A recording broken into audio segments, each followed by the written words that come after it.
tinha uma exposição presencial. Nosso tema manejo da resistência insulínica e pré-diabetes pré-FIB. Bom trabalho, Fernanda, João, Lídia e Josh. Vamos começar tentando uma definição. A resistência insulínica é um estado fisiopatológico, quer dizer, não é doença, não tem sigla ainda, em que uma quantidade normal de insulina produz uma resposta biologicamente subnormal, especialmente nos tecidos-alvo, um músculo esquelético, fígado e tecido adiposo, resultando em hiperinsulinemia compensatória e progressivamente em disfunção metabólica, inflamatória e reprodutiva sistêmica. Rapidamente aqui só tomei esses elementos do diagnóstico de resistência insulínica, falar que o padrão oro-euclam é o glicêmico, mas esse realmente só se faz em laboratório, né?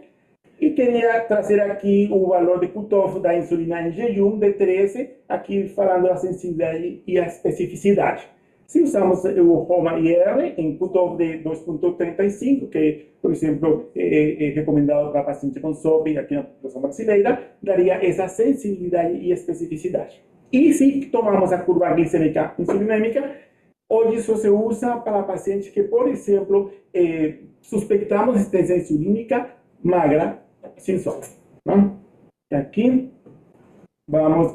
Aí a pergunta, será que a resistência insulínica tem efeitos prejudiciais para a filha e os eventos reprodutivos? A resposta sim, é péssima a resistência insulínica. Ou, rapidamente aqui, ele piora a qualidade ocitária, piora a qualidade embrionária, piora a receptividade endometrial, produz aborto precoce, aumenta as incidências, olha quanto aumenta, 52% quando presente. Aumenta o risco de hiperestimulação, síndrome de hiperestimulação ovariana e diminui, lógico, a taxa de gravidez clínica e recém-nascidos vivos. O tratamento, sei que vai ter a conferência em breve, então não vou ampliar essa parte, né? Tem o tratamento, dos grandes capítulos, o tratamento não medicamentoso e o medicamentoso. O não medicamentoso, o MEV estruturado, esses 6 pilares. De aí, eu quero resgatar rapidamente o ritmo de perda de peso. Por quê? Como falou a doutora Marise, é meio quilo a 1 quilo por semana e a meta é perder 5 a 10% do peso. Isso se conseguiria na média de 3 meses. Por isso, esse número mágico de 3 meses, e os estudos iniciam os tratamentos 3 meses antes. Vamos aqui para o seguinte slide. Olha, aqui tem suficiente evidência de como o MEV melhora os impactos, né? Só quero falar aqui, por exemplo, da diminuição do aborto, 40%, a ovulação 50 a 90%, né? E se tem suficiente evidência, e se é tão importante realmente, esses valores são até melhores que aqueles que são conseguidos com tratamento medicamentoso. Então, vem a pergunta, o que acontece com a MEV? Que a MEV, infelizmente, tem pouca aderência. Mas tem pouca aderência. Quanta aderência? Não tem, não acha estudos brasileiros específicos, mas fala que chega a 6 meses só 50%. E em 2 anos, só 4% da população mantém ainda as medidas e os ganhos de perda de peso. Então, esse é o problema. E por quê? Então, perguntei isso aí, fui pesquisar se tinha alguns estudos sobre por que fracassa a MEV. Então, tem esses estudos aí, embaixo, são meta-análises, eles estão reunindo por que fracassa o MEV. Eu quero só ressaltar. Primeiro, resistência psicológica. E essa resistência psicológica, na área já, da medicina reprodutiva, já tomou um nome. Não uma doença psiquiátrica, mas existe essa categoria como alteração psicológica. Síndrome de luto reprodutivo. É aquela paciente que já teve perdas, é aquela paciente que já tentou filho, é aquela paciente que vemos todo dia, que está cansada, que está meio ao borde da desesperação, que está ansiosa, e que então não consegue nessa ansiedade se concentrar e criar um hábito no MEV. Né? É isso aí. Mas queria também ressaltar aqui o seguinte fator, a depressão e o humor deprimido, porque alguns pacientes já estão em tratamento para depressão e a maioria dos antidepressivos aumentam o peso. Tá? Então, aumenta a resistência insulínica. E queria ressaltar, no último lugar, Tem um grupo de pacientes que já de entrada, especialmente aquele que tem índice de massa corporal mais de 35, com mais de 2,5, esteatose hepática, não deve só começar a MER, precisa de tratamento. Tem que estar juntos. E também temos pacientes aqui assim. Bom, então, aqui. E não funcionou a MER. Vamos para o tratamento, por segurança, o tratamento medicamentoso. Primeira opção, metformina, já que tentamos 1,5 gramas por dia, iniciar aos poucos, né, por os efeitos gastrointestinais, indicada em pacientes com Roma IR acima de 2,5, resistência insulínica, pré-diabetes, falha implantação com resistência insulínica, SOMP com resistência insulínica, e pacientes aqui aparecem um outro grupo de estudos, que não tem SOMP, mas tem resistência insulínica, e não são esses. E esse grupo tem que também ser pesquisado, né? Já foi início, 8 a 12 semanas antes da estimulação, manter durante a estimulação ovariana e, muito importante, manter nas primeiras 12 semanas da gestação. Isso é bem interessante.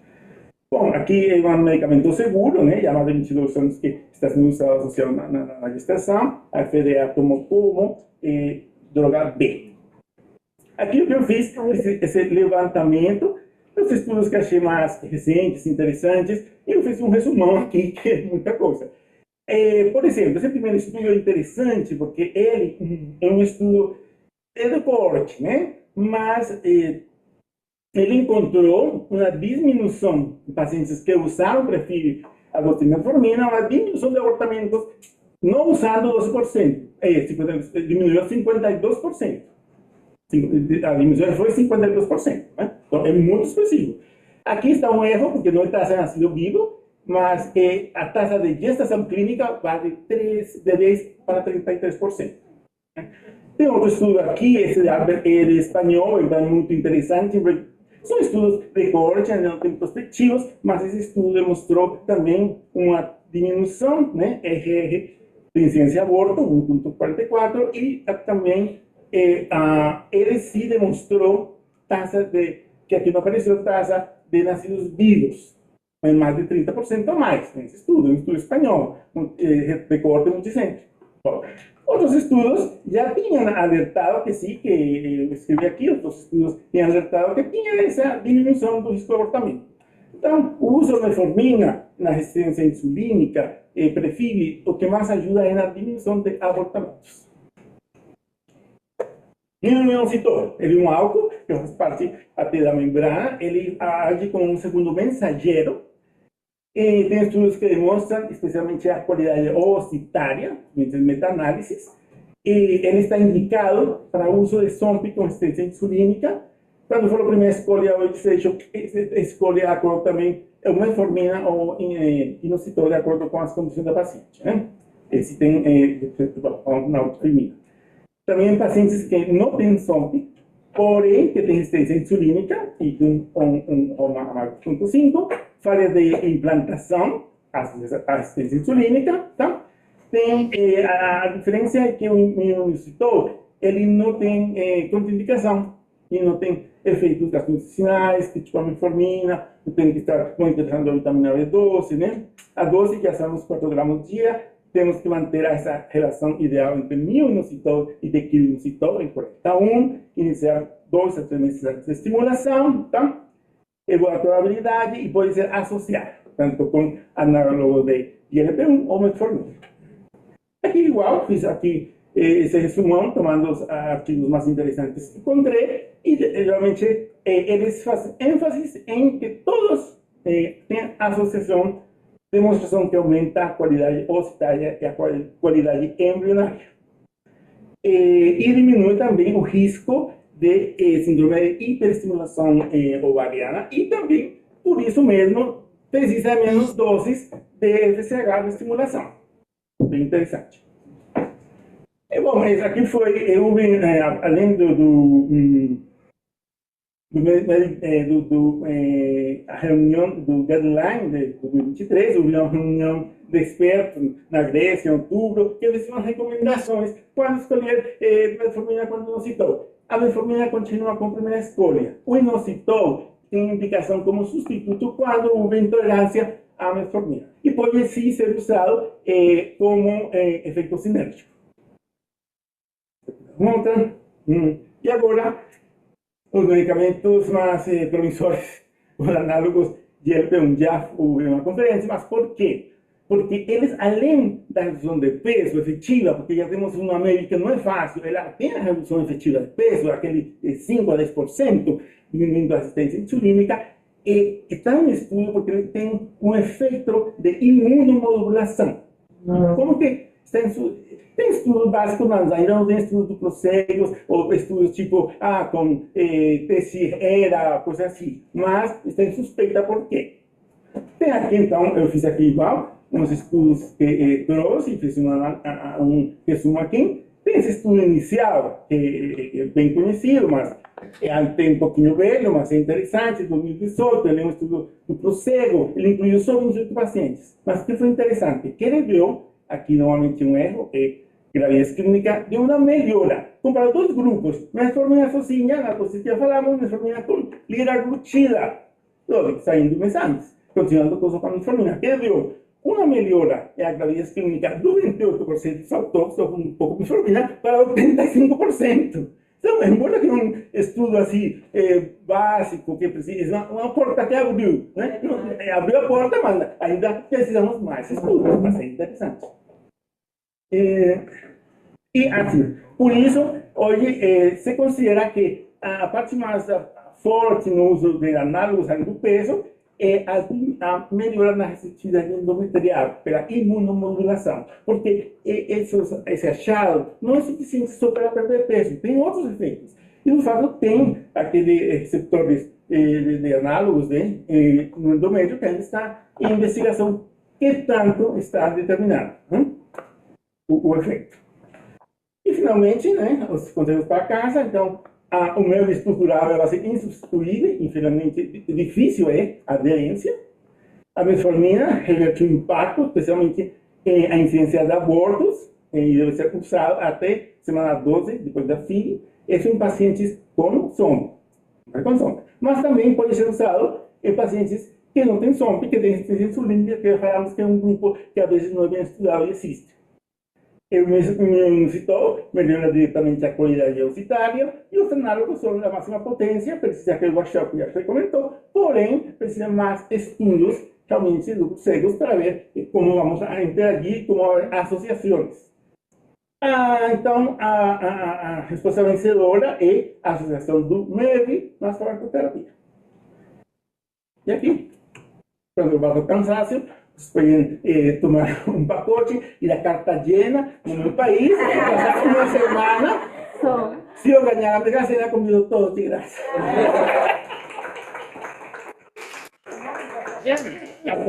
Nós vamos ver Cartagena. Não é? Senão eu ia pra casa lá. Só vou guardar mais. Em casa de praia lá. Ele vinda mesmo. Ele já tá aí, não. Que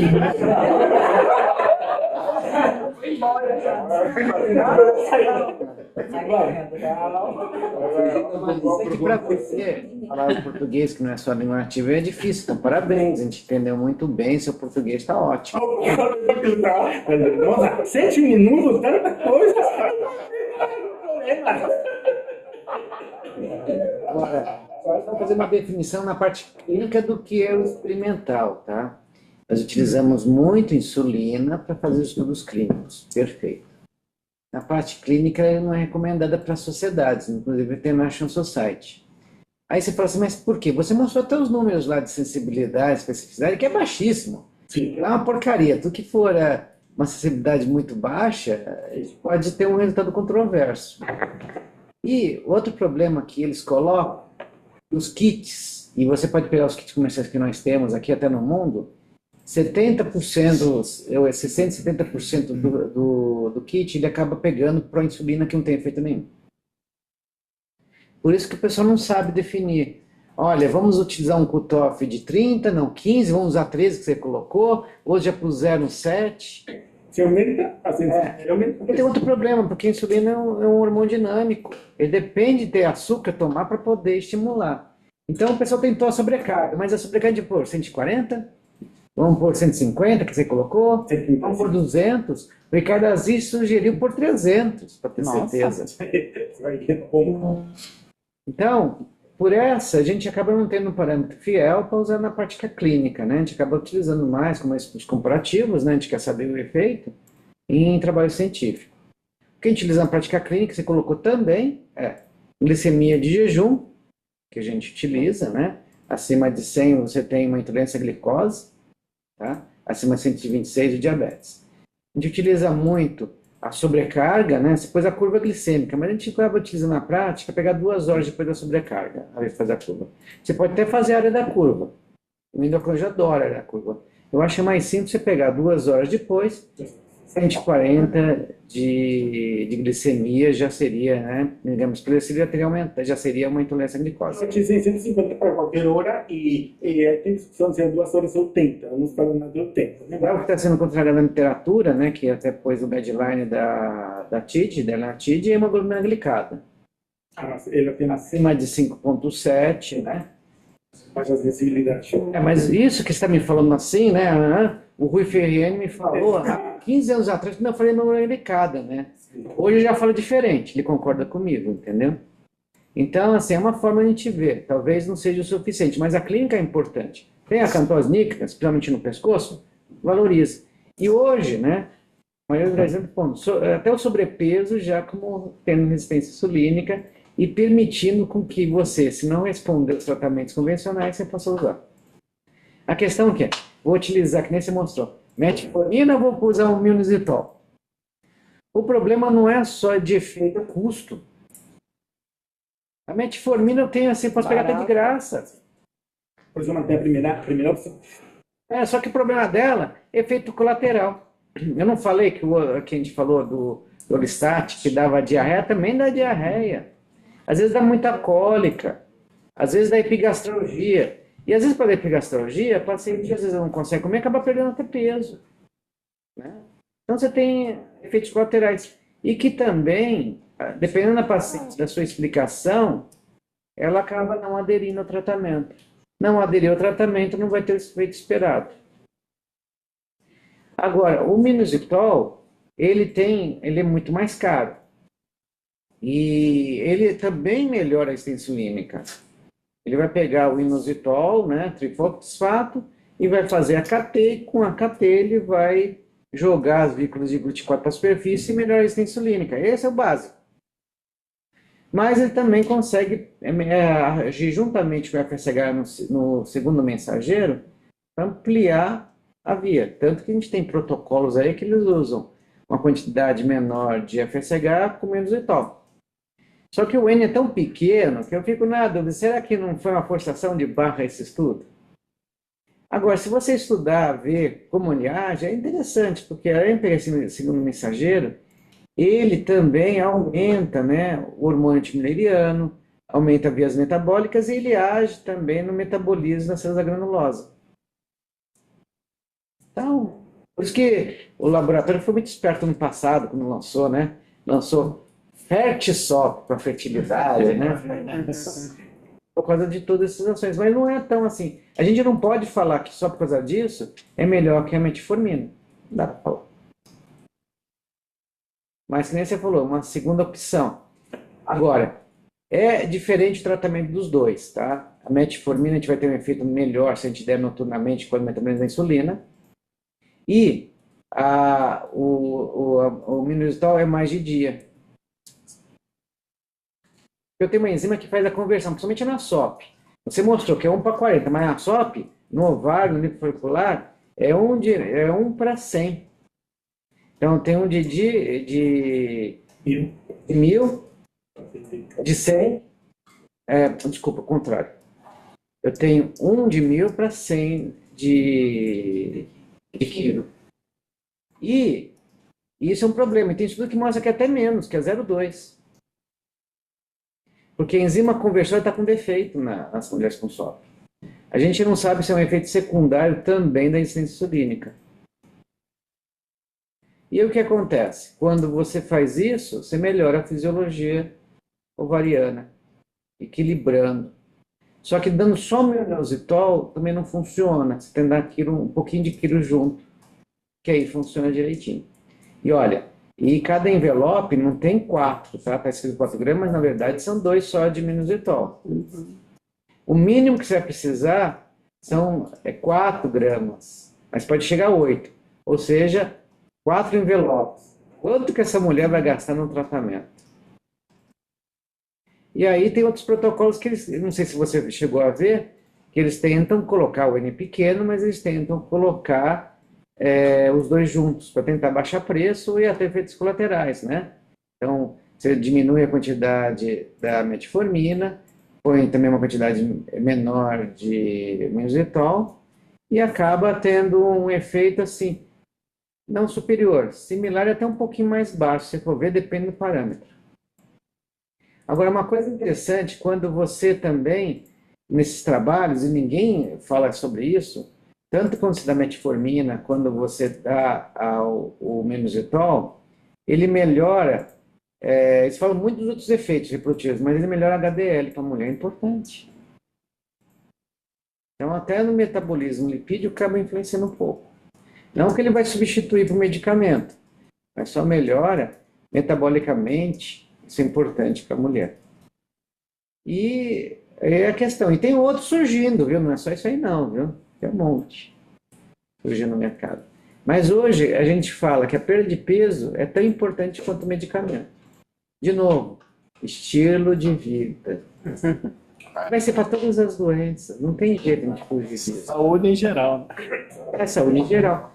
A questão que você coloca é como o potencial que a mulher está fazendo desde a infância.